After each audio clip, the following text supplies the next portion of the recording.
Well, good morning everybody. Welcome back to a new episode here on the Aussie Lawn. Hope you've had a great week. For us here, yesterday morning, so today's Wednesday before the video, yesterday morning, we got our first frost for the season. It wasn't a huge frost, but it was a frost. So it got down to 0 degrees, and that was mainly due to the cold front that a lot of the southern states of Australia have had the last few days, and what we got from it was some very still, calm, blue sky days, but some very cool mornings. So this morning only got down to about 4 degrees. Yesterday was obviously 0.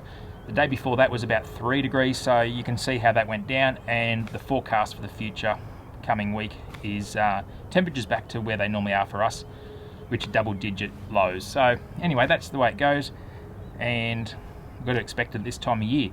So what I thought today, we'd just spend a little bit of time on and around the green. It's been a couple of weeks since we're here. We'll have a look at the Tiff Dwarf, the Tiff Eagle, and the Zoysia projects. We'll also have a look, see how this green's going from the recovery from the dollar spot. And I thought also we'd talk a little bit about the surround here. It's something that I don't really discuss much on the channel, but we'll talk about it. And some of you may be actually surprised to know that I don't actually cylinder mow this at all. I actually use the Honda. I rotary mow my surround, and it's a good example of you don't necessarily need a cylinder mower to maintain cooch. Obviously it's nice and it gives you a nicer finish, but with proper care and attention you can have an equally nice, acceptable cooch lawn with a rotary mower. Okay, so here we are on the Tiff Dwarf cooch. This is the stuff that we sprigged out with or plugged out with the Pro Plugger way back late last year. And as you can see, it's covered over really well. I was concerned at the time that it was starting to, I guess, revert to something less dwarf. Now, sometimes I look at it and go, no, it is actually Tiff Dwarf, and other times I look at it and go, I think it's doing funny things and I don't think it is Tiff Dwarf. So that led me to try and find some other varieties, which obviously I got my hands on the Tiff Eagle, which we'll look at in a moment, and right down the other end, the Zoysia. But I thought there's been a few people asking about this and how it's going, so I thought we'd spend a little bit of time now looking at it. This section of the Dwarf, actually I do mow with the little red Rover 45 there, the Scott Bonner. That's why it's here at the beginning of the video. But everything else here will be either Tyro mode or rotary mode with the Honda. So we'll have a little look at this now, how it's going. Sometimes I think this is sort of going back to being a dwarf variety again. Other days I look at it and think it's not. So it's a bit of a unusual one for me, but it is what it is. So as you can see, nice and tight. It is nice and short, so it's set at the same height as what the front yard is. I think off the top of my head, I think that's about 7mm. I'd have to run a height bar over that mower to see, but we'll have another look later on when we cut it. Righto, so here we are now with our patch of Tiff Eagle. Now obviously Tiff Eagle is a improved variety of the Tiff Dwarf. So obviously the Tiff Dwarf was I guess its parent, its father, and from that we arrive at Tiff Eagle. So it's a lot finer and denser again, but you can see here it's quite vigorous in its growth. We've got all runners meeting across to each other. All the plugs have all met up. They haven't filled in, but each runner has met another plug. So it really probably is ready for a mow. I'm just sort of holding off doing that a little bit longer, just so, because obviously when we planted this, we sort of just stuck the little patches or the little tufts of grass on top and secured them down with a peg. And as I said at the time, hindsight, I probably should have plugged them in the same as the Zoysia, but anyway. So for me to start mowing this now, I'm probably going to have to change the height of the Scott Bonner just to do this patch, and it's too much fiddling around. I just really can't be bothered. So for now, it's going to leave it, and then in spring, if need be, I might just scout the tops, because at the end of the day, once these runners are going across here, these little tufts can take a scout, but for now I'm just a bit reluctant to want to do that. But happy with the results, happy with the way it's filling in, and I noticed that it's a much darker colour. It's got a much darker colour than the Tiff Dwarf. It's a really dark green, where the Tiff Dwarf over there is a little bit lighter, but both these cooches are sort of fertiliser feeders. They do like a bit of a feed. So yeah, that's the Eagle at the moment. So as you can see, it has all closed in really nicely, and runners everywhere. Well, we still have little bare bits, but look, it's not going to be a huge concern. It's not really going to be a problem. It's just this time of year, things will slow down. Righto, so in this little pot here, I just took one runner of the Tiff Eagle and I've popped it in here just to give you guys a close-up of it. You can see how tight, how short the nodes are here. Look, I just put that like that. How tiny this thing is. Such a tight little variety of grass. So really interested to see how this goes once it's set up at a greens height. I do know that it's a lot of work. I do know it's prone to thatch. I know all these sort of things, but it's all a bit of fun and we'll see what comes of it. Okay, finally onto our little zoysia trial here, and as you can see, all our plugs have now pushed up well and truly. We've got nice healthy little tufts all the way through. Now obviously, as I've said before, it has not grown at the same rate as the cooch, but we knew that before it started, and there's quite a few people who said to me, oh look, it's not going to push through the sand, it's not going to do this, it's not going to do that. Mate, I had no idea if it would or it wouldn't. Got no experience with this stuff, as I've said 1,000 times before, but so far so good. Really happy with how it's going. And considering that I didn't think it would perform very well at all, because I was conditioned to think that, I'm really quite happy. And I would suspect that if I was to put that cylinder mower, that Scott Bonner, across this now, I think I'd actually trim grass off this. Now look, I'm not going to do that, but that just gives you an idea of how much that's pushed through. So it's pushed through probably an inch of sand, and then also grown to a height that it's probably going to, it'd probably mow. If I mowed it now, you'd probably get grass off it. As I said, I'm not going to do that, but yeah, it's really started to push through, but I'll be happier when it spreads out. So let's just see how it goes. Ideally, I'd like for this to be a success, because I think it'd be a pretty awesome green, but one step at a time. But so far, really happy with how it's going. So hey, zoysia in New South Wales. I didn't think it'd be a thing, but here it is. Let's have a quick talk about this surround here. Now, as I said, it's something that I don't really spend a lot of time showing you guys on the channel, but I thought it's probably worth mentioning that you don't necessarily need to have a cylinder mower to have a nice cooch lawn. Now, obviously, it's going to give you a much nicer cut, but if you do a few things to a cooch lawn in the beginning, you can have quite a nice rotary mowed lawn. Number one, I believe to be, you've got to have a really level surface, because you don't want dips, hollows and highs for that rotary mower to scalp, because any opportunity for it to scalp, and it's going to do that. Now, you're not going to get as low with a rotary mower. I start the season here on the lowest setting. So I do my renovation, as you guys know. I take it right down to dirt with the little Victor, and then I bring in the Honda and I maintain it on the lowest setting. And then as the season goes on, look, it is going to get a little bit puffy. It is going to start to scalp a little bit. So when that happens, unless you want to give it another scalp, just raise your height a little bit. So this went from the lowest setting at the beginning of the season, and now we're sitting at the second lowest setting. So the lowest setting on the Honda is 16 millimeters. So for most of my season, this surround was 16 millimeters with a rotary mower. Now I've lifted it up one notch, and I think off the top of my head, without going looking in the book, I think it's 20 mil. I think that's 20 mil. And look, to be quite truthful, 20 mil is quite an acceptable height for a cooch lawn. And then I think you could probably lift it up to the third setting, which would be getting back to about the 25 or the 1 inch mark. So look, I think if I didn't, looking at it on camera, you'd be excused for thinking it was sort of cylinder mode, but yeah, no, look, it's not. It's just mowed with a normal everyday rotary mower, and I think the results are pretty good. So I like to sort of bring in a lot of different equipment just to give as many examples of things as I can. So for example, if I was just to generically cylinder mow this as I do the front yard, it's one less thing to show you guys and demonstrate that, you know, how could I show you this if I didn't have it? So by showing you this, by having the rotary mower here and just showing you different techniques and doing different things, it just goes to show you don't need fancy mowers, you don't need flash stuff. If your budget doesn't stretch that far, you can still have, and here's the example, you can still have a nice lawn with a rotary mower. Just make sure you've got a nice level surface, and that's the great basis to going forward. So here's just a quick close-up before we go. Quick close-up. This is the rotary mow lawn, Santa Ana cooch, 20 millimeters, and yeah, it's looking pretty good. A lot less maintenance than a cylinder mower, but looking pretty good all the same. So finally onto the green now, and last time we were on the green we noticed that we had a lot of dollar spot going on, and I did actually mention that I had actually treated it with a fungicide. What did I use? Prosperity, I think it was, which is basically just a dollar spot only It's only registered for Dollar Spot, so that's all it does. Chemical, and it has a really long sort of residual effect, I guess, and it's probably due this weekend for its second application.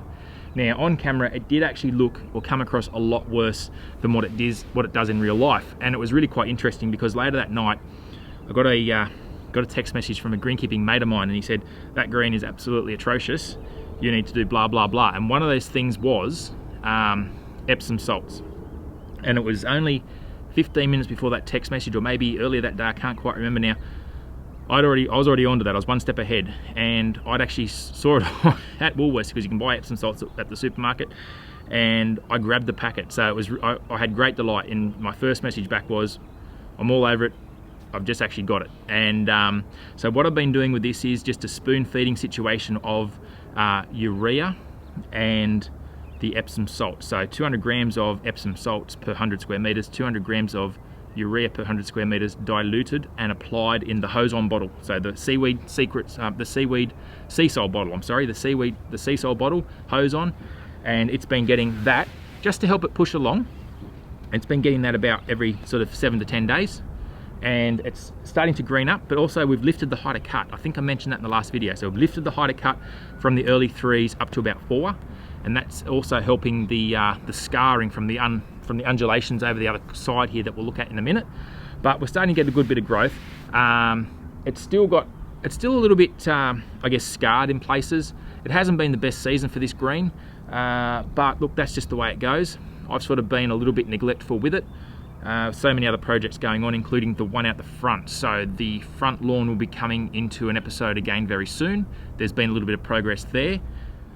Okay, so this is the scarring that I keep talking about. These lines here, basically as the green rises up here, and because we're cutting at such low heights, every change in elevation means that when you've got a mower that's cutting 20 inches or 21 or 22 inches wide, and you're getting down to those heights, each end is pushing in a little bit deeper on the sides, if that makes sense. So you can see through here, the contours go in a way that they're probably, the edges of the cut are probably less than 4 millimeters as the ground rises up each side. So that's where the whole laser leveling thing's coming into play, because I feel I might have to take away some of this through here just to get a flat true surface, so I can get down to these lower heights, or I can just run it at a bit of a higher height, because this green copes quite well from about 4.5 upwards.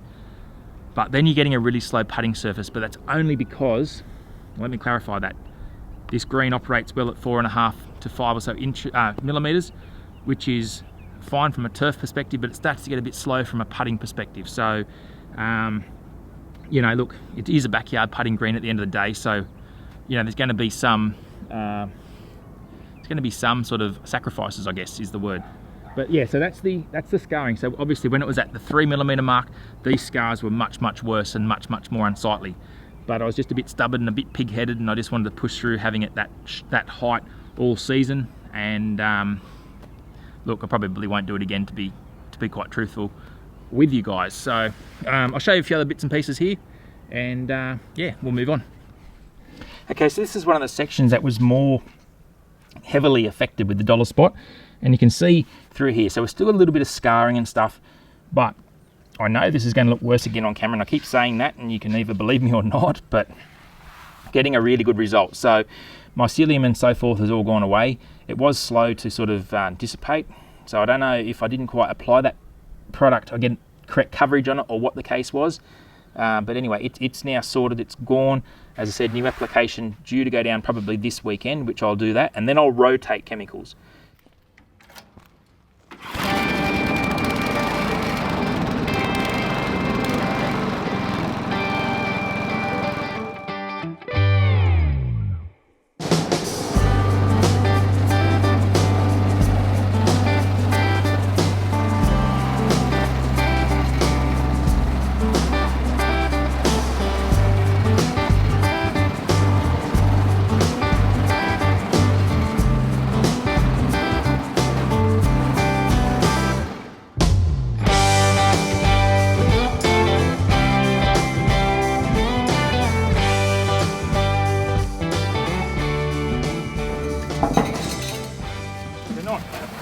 Not a heap of grass coming off that, but it's only a tiny little area.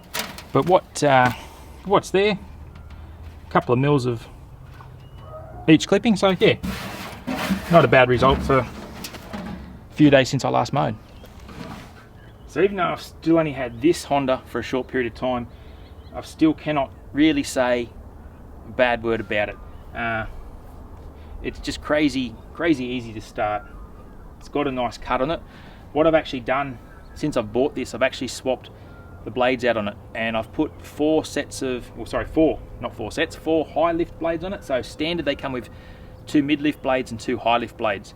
Swap that round to 4 high lift blades. Yes, it does rob it of a little bit of power in really long stuff, but it does also increase its catching ability, especially in the wet. So that's why I've done that. I did that with my previous Honda as well. I do sort of think, if I had to say one negative thing about this mower, there's actually 2 things. Number one is I don't feel that it catches quite as well as the earlier 196s. It's not that it's getting clogged or anything, but I think it's been engineered a little bit more skewed towards mulching these days, and it does spit a little bit of grass out of the sides where the early ones did suck it up quite well. But it's not an issue. It's just something, if I want to be really nitpicky about, that's something that I've encountered with the updated chassis design. But that's what we've got to work with, and I still don't hate it.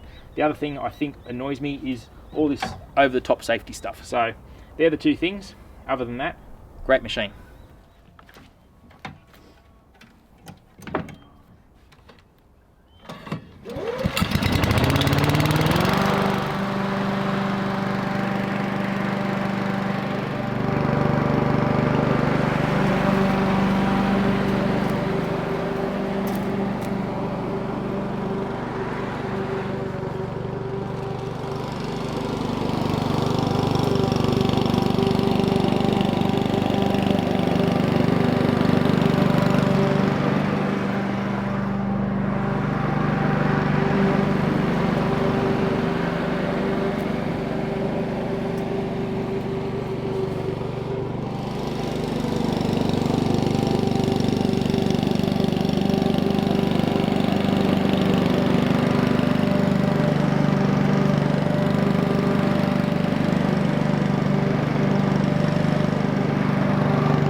So as you can see, a nice clean cut. Obviously it's not as clean or as sharp as a cylinder mower. We've been over that 1,000 times. And I don't actually ever put an edge on my swing back blades. If you've got a bar blade, sort of typical to perhaps a Toro recycler mower, which run the big bar blades, yeah, sure, put an edge on it. But these little swing back blades, the little square ones that are so familiar to Aussies, you chuck them away and you replace them. Don't go putting edges on them. There's no need to put an edge on it. If that's what floats your boat, go and do it. But yeah, for the sake of $12, I just put a new set on. When we wake, hear the birds and see the sun. Side by side our fears are done. All the good times just begun.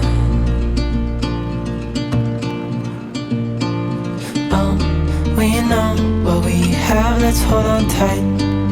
Found what we're looking for in life. Call us crazy, but things are finally right.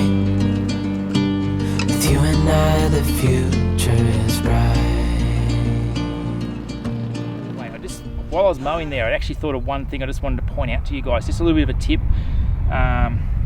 This will be really weird, but a little tip about how to push mower. That's really odd. I can't believe I just said that. But especially with these non-self-propelled style mowers, and the ones that have got the single point height adjuster, so they've got an independent front axle, so front and rear, so all the height changes on the one wheel. When you're mowing with these things, you want to avoid actually pushing down on the front axle as much as possible. So when you're pushing, you just want to distribute your weight onto the back wheels more than the front wheels. You're going to keep it even. You're not going to mow along like this, but you're not mowing along like that either, because that's going to push that front wheels down. It's going to put pressure on that front axle and the bushes, and it's going to wear out quicker.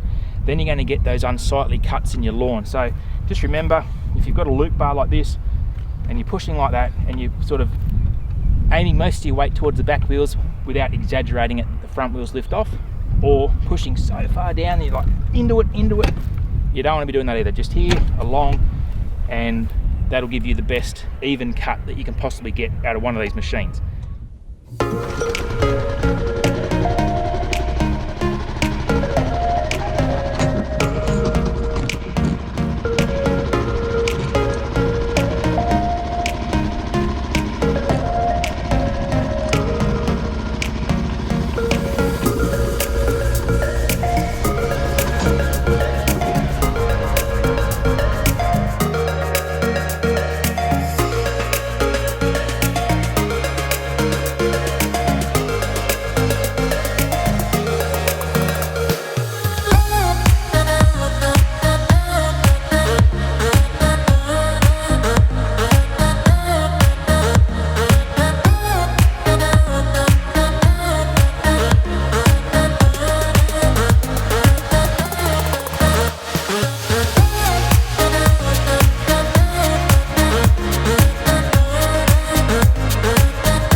Right, well, that didn't come up too badly, all things considered. As I said, the Grand is still in recovery mode from the dollar spot, but that's just the way things go. In the last few minutes, that breeze has really picked up, so I'm hoping that that new dead cat or windsock, or whatever they're called, does the trick. Anyway, guys, look, have a fantastic weekend. We'll catch you here next time on the Aussie Lawn.